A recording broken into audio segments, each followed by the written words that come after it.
Hello students, वैद्यकुल में आपका स्वागत है। आज हम क्लास 10th के संस्कृत का चैप्टर नंबर 7 से संबंधित उन सारे ऑब्जेक्टिव क्वेश्चन को सोल्व करने वाले हैं जो 2011 से लेकर के 2025 तक में पूछे गए हैं। अगर आप इस वीडियो को देख रहे हैं तो मेरी एक सलाह है कि आप जा करके पहले चैप्टर नंबर 7 प्लेलिस्ट में देख लीजिए, उसके बाद आकर के इस वीडियो को देखिए तो इन सारे क्वेश्चन को आप आसानी से सोल्व कर पाएंगे। तो चलते हैं बिना देरी के हुए ऑब्जेक्टिव क्वेश्चन की ओर। क्वेश्चन नंबर पहला, नीति श्लोकः पाठ किस ग्रंथ से संकलित है? नीति श्लोकः पाठ जो है किस ग्रंथ से संकलित है? तो विदुर नीति, नीति शतक, चनक नीति दर्पण से, शुक्र नीति से। तो आंसर हो जाएगा विदुर नीति से, विदुर नीति से। दूसरा क्वेश्चन, विदुर नीति किस ग्रंथ का अंश विशेष है? रामायण का है, महाभारत का है, या उपनिषद का है, या वेद का है? तो आंसर हो जाएगा महाभारत का है। विदुर नीति किस ग्रंथ का अंश है? तो महाभारत का है। जिस प्रकार से भगवत गीता महाभारत का स्वतंत्र ग्रंथ है, उसी प्रकार से विदुर नीति भी महाभारत का स्वतंत्र ग्रंथ है। तो क्वेश्चन नंबर तीसरा पढ़ते हैं, धर्म की रक्षा किससे होती है?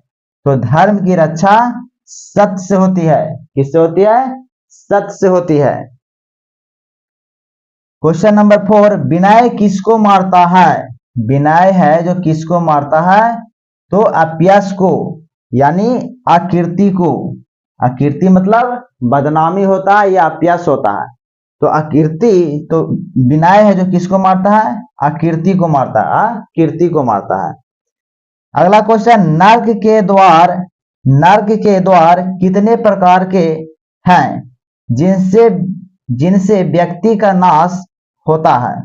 यानी नर्क के द्वार कितने हैं? तो 3 द्वार हैं। कौन कौन है? काम, क्रोध और लोभ। काम, क्रोध और लोभ, ये 3 नर्क द्वार माने गए हैं। अगला क्वेश्चन है, कैसे पुरुष सभी जगह सुलभ होते हैं? कैसे पुरुष सभी जगह सुलभ होते हैं? तो प्रियवादी, प्रियवादी यानी मीठा मधुर बोलने वाले पुरुष हमेशा आपको आसानी से मिल जाएंगे, है ना। लेकिन कटु बोलने वाले व्यक्ति और सुनने वाले, है ना, बहुत मुश्किल से मिलते, नहीं, दुर्लभ होते हैं। अगला क्वेश्चन, बिना बुलाए कौन आता है? सज्जन, दुर्जन, मूर्ख। तो मूर्ख कौन आता है? मूर्ख हृदय वाला, मूर्ख चेता। तो आंसर हो जाएगा मूर्ख। बिना बुलाए हुए और बिना पूछे हुए बकबक करना। और एक और क्या है? एक और है, बिना बुलाए हुए चले जाना, बिना पूछे हुए बकबक करना, और अविश्वासी लोगों पर विश्वास करना। ये 3 क्या बताए गए हैं कि मूर्ख का लक्षण है, मूर्ख का लक्षण है। अगला क्वेश्चन है, नीति श्लोकः पाठ महाभारत के किस पर्व से संकलित है? तो ये हो जाएगा उद्योग पर्व से, उद्योग पर्व से। ये उद्योग पर्व है जो महाभारत का कौन सा पर्व है? तो 5वां पर्व है। कौन सा? 5वां पर्व है। तो नीति श्लोक है जो महाभारत के कौन से पर्व से संबंधित है? उद्योग पर्व से। महाराज धृतराष्ट्र के प्रश्नों का समुचित उत्तर कौन देते हैं? तो मंत्री विदुर देते हैं, मंत्री विदुर देते हैं। अपृष्टो बहुभाषते किस ग्रंथ की उक्ति है? अपृष्टो बहुभाषते मन हो गया कि बिना पूछे हुए बकबक करना। तो किसे संबंधित है? नीति श्लोका से। परम तृप्ति देने वाली क्या है? यानी संतुष्टि देने वाली क्या है? तो संतुष्टि किससे मिलता है?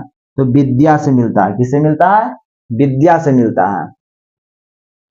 अपनी उन्नति चाहने वालों को कितने दोषों का त्याग करना चाहिए? तो दोष 6 होते हैं। ये 6 वो दोषों क्या करना चाहिए? त्याग करना चाहिए। 6 दोष कौन कौन है? निद्रा, तंद्रा, भयम, क्रोध, आलस्यम और दीर्घ सूत्रता। अगला क्वेश्चन, रूप की रक्षा किससे होती है? तो मृज्या से होती है या उबटन से होती है? उबटन, उबटन से होती है या स्नान करने से होती है? तो रूप की रक्षा किससे होती है? मृज्या या उपटन या स्नान करने से। घर की शोभा कौन है? घर की शोभा स्त्री है। घर की दीपक भी स्त्री है, घर की शोभा स्त्री है, लक्ष्मी भी स्त्री है ना? और भाग्यशाली भी कौन है? स्त्री है। पूजनीय कौन है? स्त्री है। अगला क्वेश्चन, नीति श्लोका पाठ में परम श्रेय किसे कहा गया है? नीति श्लोका पाठ में परम श्रेय किसे कहा गया? तो धर्म को। किसे कहा गया? धर्म को। सबसे श्रेष्ठ कौन है? तो धर्म है। अगला क्वेश्चन, उत्तम शांति क्या है? उत्तम शांति क्या है? तो क्षमा कर दीजिए। क्या कर दीजिए? क्षमा कर दीजिए। यही सबसे उत्तम शांति माना गया है। आचार का हनन किससे होता है? आचार कहने का मतलब है कि आचरण। आचरण का हनन किससे होता है? तो कुलक्षण से। या हम बोल सकते हैं कि कुलक्षण जो है, कुलक्षण को कौन नष्ट करता है? तो आचरण या सदाचरण। तो आंसर कौन हो जाएगा? कुलक्षण या अलक्षण, दोनों सेम ही चीज होता है, तो हो जाएगा अलक्षण। चलिए रिवीजन करते हैं। नीति श्लोका पाठ किस ग्रंथ से संबंधित है? तो विदुर नीति से। विदुर नीति किस ग्रंथ का अंश विशेष है? महाभारत का। धर्म की रक्षा किससे होती है? सत्य से। विनय किसको मारता है? अकीर्ति को यानी बदनामी को या अपयश को। नर्क के द्वार कितने प्रकार के हैं जिनसे व्यक्ति का नाश होता है? तो नर्क के 3 द्वार हैं। कैसे पुरुष सभी जगह सुलभ होते हैं? तो प्रियवादी। बिना बुलाए कौन आता है? मूर्ख। नीति श्लोका पाठ महाभारत के किस पर्व से संकलित है? उद्योग पर्व से। महाराज धृतराष्ट्र के प्रश्नों का समुचित उत्तर कौन देता है? मंत्री विदुर। अपृष्टो बहुभाषते किस पाठ से संकलित, किस पाठ की युक्ति है? तो नीति श्लोका का। परम तृप्ति देने वाली क्या है? यानी संतुष्टि देने वाली क्या है? तो विद्या है। अपनी उन्नति चाहने वालों को कितने दोषों को त्याग देना चाहिए? 6 दोषों को। रूप की रक्षा किससे होती है? मृज्या से। घर की शोभा किससे होती है? स्त्री से। नीति श्लोका पाठ में परम श्रेष्ठ, श्रेष्ठ श्रेष्ठ किसे माना गया? धर्म को। उत्तम शांति क्या है? क्षमा। आचार का हनन किससे होती है? अलक्षण से या कुलक्षण से। अब आगे देखते हैं क्वेश्चन नंबर 18। विद्या की रक्षा किससे होती है? विद्या की रक्षा किससे होती है? तो विद्या की रक्षा बार बार अभ्यास करने से होता है। तो आंसर हो जाएगा योग। योग से यानी अभ्यास से। ऑप्शन नंबर 3 यानी सी। अगला क्वेश्चन, नीति श्लोका पाठ के आधार पर सुख देने वाली कौन है? सुख किससे मिलता है? नीति श्लोक के अनुसार सुख किससे मिलता है? तो अहिंसा से मिलता है। किससे मिलता है? अहिंसा से। नीति श्लोका पाठ में कितने श्लोक हैं? तो 10 श्लोक हैं। कितने श्लोक हैं? 10 श्लोक हैं नीति श्लोक में। सतत प्रियवादी लोग होते हैं। क्या होते हैं? तो सुलभ होते हैं, माने आसानी से मिल जाते हैं, सुलभ होते हैं। अनर्थ का नाश कौन करता है? यह अनर्थ का नाश कैसे होता है? तो अनर्थ का नाश कैसे होता है? तो पराक्रम से। अनर्थ मतलब होता है जुल्म, तो हो जाएगा पराक्रम। पराक्रम से अनर्थ का नाश होता है, यानी जुल्म का नाश होता है। सुखावह क्या है? सुखावह क्या है? तो अहिंसा है। अहिंसा से ही सुख की प्राप्ति होती है। निम्न में से नरक का द्वार नहीं है। तो नरक का द्वार 3 होते हैं, काम, क्रोध और लोभ। तो क्या हो जाएगा? पुण्य है जो नरक का द्वार नहीं है। क्षमा किसका नाश करती है? क्षमा किसका नाश करती है? तो क्रोध का। क्रोध को कौन नाश करता है? क्षमा करता है। उच्चते पद का अर्थ क्या है? उच्चते मतलब होता है कहा जाना, है ना? तो हो जाएगा कहा जाता है। पराक्रम हंति। पराक्रम है जो किसको मारता है? तो जुल्म को, यानी अनर्थ को। तो आंसर हो जाएगा ऑप्शन नंबर सी, अनर्थम। परमा तृप्ति। परमा तृप्ति यानी सबसे अधिक संतुष्टि कौन होती है? तो विद्या। विद्या से संतुष्टि की प्राप्ति होती है, यानी संतुष्टि का धन किसे माना गया है? विद्या को माना गया है। तो आंसर हो जाएगा ऑप्शन नंबर डी, विद्या। जनाः नम्रता भवन्ति, कौन है जो नम्र होता है? कौन नम्र होता है? तो बुद्धिमंता, बुद्धिमंता, बुद्धिमंता होता है जो नम्र होता है। रूपम रक्षते, रूप की रक्षा कैसे होती है? तो मृज्या से, किससे? मृज्या से, यानी बार बार स्नान करने से, या उबटन भी इसको बोलते हैं, उवाटन, उबटन। अगला क्वेश्चन, विदुर नीति, विदुर नीति के रचनाकार कौन है? तो हो जाएगा विदुर या महात्मा विदुर।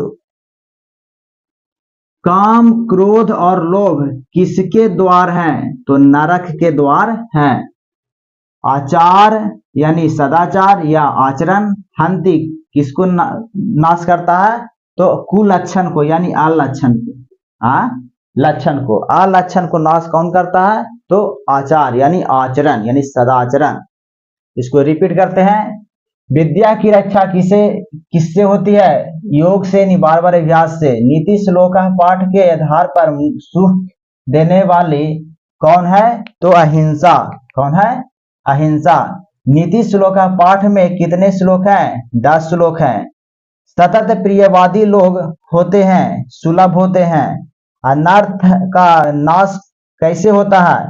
तो पराक्रम से, पराक्रम से। सुखा वहा क्या है? तो अहिंसा है। क्या है? अहिंसा है, यानी अहिंसा से सुख की प्राप्ति होती है। निम्न में से नरक का द्वार नहीं है? तो काम, क्रोध, लोभ, ये 3 नरक का द्वार है, पुण्य नरक का द्वार नहीं है। क्षमा किसका नाश करती है? क्षमा क्रोध का नाश करती है। उचते पद का अर्थ क्या है? तो कहा जाता है।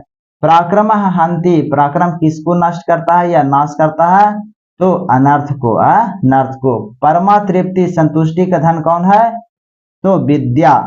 जना नम्रता भवन्ति, कौन सा है जो नम्र होता है? तो बुद्धिमंता, बुद्धिमंता।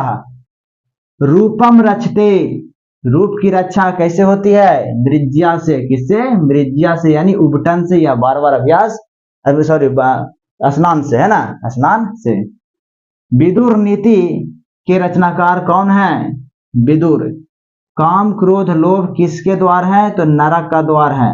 आचार हंति, रिक्त स्थान को भरना है, तो आचार है, यानी आचरण है जो किसको मारता है? तो आलक्षण को मारता है, यानी कुलक्षण को मारता है। इसे आप स्क्रीनशॉट ले लीजिए।